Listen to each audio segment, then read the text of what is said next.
Vijayawada Gollapudi BC భవన్లో ఆంధ్రప్రదేశ్ రాష్ట్ర విశ్వబ్రాహ్మణ అభివృద్ధి కార్పొరేషన్ చైర్మన్ కమ్మరి పార్వతమ్మని బీసీ భవన్లో కలిసి మర్యాదపూర్వకంగా శుభాకాంక్షలు తెలియజేశారు. ఆంధ్రప్రదేశ్ రాష్ట్ర స్వర్ణకార విశ్వబ్రాహ్మణ సంఘాల అధికార ప్రతినిధి పెంటా సాయి కిరణ్ తో కలిసి శుభాకాంక్షలు తెలిపారు. రాష్ట్రంలో ఉన్న విశ్వబ్రాహ్మణ సోదరిమణులు అందరూ కూడా కలిసికట్టుగా మీకు అండగా ఉంటారని, అలాగే మన విశ్వబ్రాహ్మణ జాతి యొక్క గౌరవాన్ని ముందుకు తీసుకువెళ్లాలని, రాష్ట్రంలో ఉన్న 26 జిల్లాలు విశ్వబ్రాహ్మణుల యొక్క సాధక బాధలు తెలుసుకుని వారికి రావాల్సిన గవర్నమెంట్ నుంచి పథకాలు వారికి అందించాలని కోరుకుంటూ ఈ కార్యక్రమంలో ఎన్టీఆర్ జిల్లా అధ్యక్షుడు కొత్తపల్లి సత్యనారాయణ, తూర్పాటి శివశంకర్, రామోజీ తాతాజీ, వీరవల్లి విజయలక్ష్మి, సంఘీలు అందరూ కలిసి శుభాకాంక్షలు తెలియజేశారు.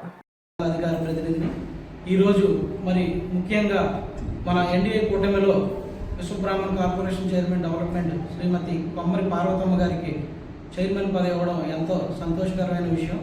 అలాగే సెప్టెంబర్ విశ్వకర్మ యజ్ఞ మహోత్సవం జరిగే కార్యక్రమంలో ఈసారి భారీ ఎత్తుగా తుమ్మలపల్లి కళాక్షేత్రంలో చేద్దామనుకుంటున్నాము. 26 జిల్లాల్లో ఉన్న అందరూ సంఘీయులందరూ కూడా దీనికి సహకరించవలసిందిగా కోరుకుంటున్నాను. అలాగే గత ప్రభుత్వంలో చైర్మన్లు నిధులు ఇవ్వకుండా చాలా ఇబ్బందులు పాలే చేసి మా కులానికి చాలా ప్రతిష్టపాలు తీసుకొచ్చారు. ఇప్పుడు ఈ చైర్మన్ గారికి మేము ఏదైతే గవర్నమెంట్ ఎన్డీఏ కుటుంబంలో ఇచ్చారో వారికి మేము ఫుల్ మద్దతుగా అందరం సంఘీయులు అందరం ఒకటే మాటగా ఉండి ఆమె వెళ్ళే తోడే ఉంటాము. అలాగే మా స్వర్ణకారులు కానీ విశ్వబ్రాహ్మణులు కానీ కష్ట సుఖాల్లో ఆమె కూడా ప్రతిదీ చాలా ఓపికగా విని మీ బాధలు ఏదున్నా సరే నాకు చెప్పండి, నేను గవర్నమెంట్ దృష్టికి తీసుకువెళ్ళి దాన్ని నేను మీకు ప్రాబ్లం ఏదున్నా సరే నేను ఎంతో సాల్వ్ చేస్తానని చెప్పి మాట ఇవ్వడం కూడా జరిగింది.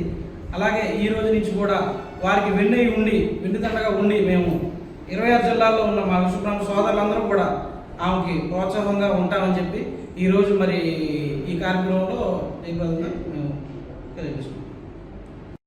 ఏదైతే బాధ్యతలు అప్పగించారో చంద్రబాబు నాయుడు గారు ఆ బాధ్యతలను పూర్తి చేస్తాను, ప్రతి ఒక్కరికి మాటిస్తున్నాను. ప్రభుత్వం నుంచి వచ్చే పథకాలన్నీ అర్హులైన ప్రతి ఒక్కరికి అందేలాగా చూసుకోవడం మా బాధ్యత. నేను